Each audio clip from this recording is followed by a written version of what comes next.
Are you pleased with the turnout so far? Yes, I'm delighted. I mean, to be completely realistic, these sort of occasions attract the people who are genuinely interested in the wider issues that affect the business.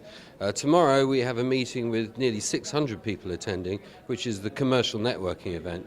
I think probably the proportion of 150 to 600, 1 to 4 is probably about right. So no, I'm very pleased.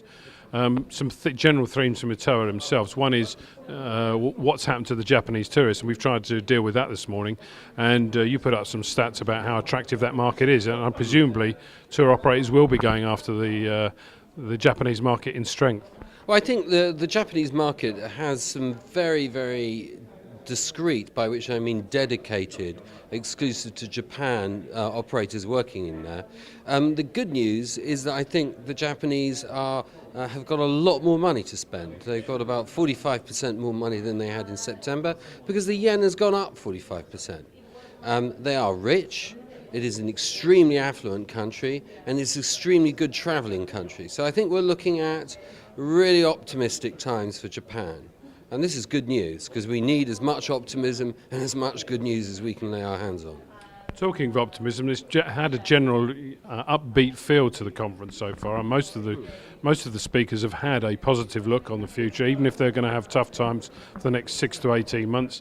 The future beyond that is still looking rosy. Mm-hmm. And again, I would imagine ETOA back that sort of vision up, don't they? I think unquestionably.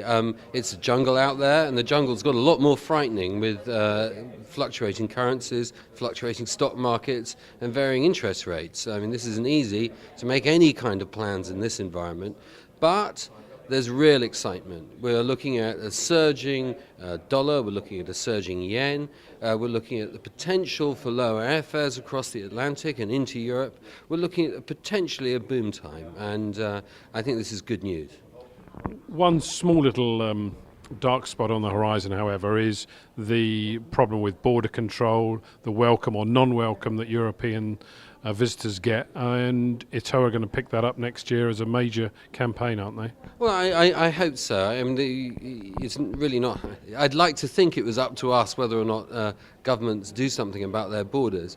I'm not questioning the fact that governments should have borders. I'm just questioning the nature of the welcome given to tourists at those borders. At the moment, people are made to feel profoundly unwelcome, even as they arrive in a country.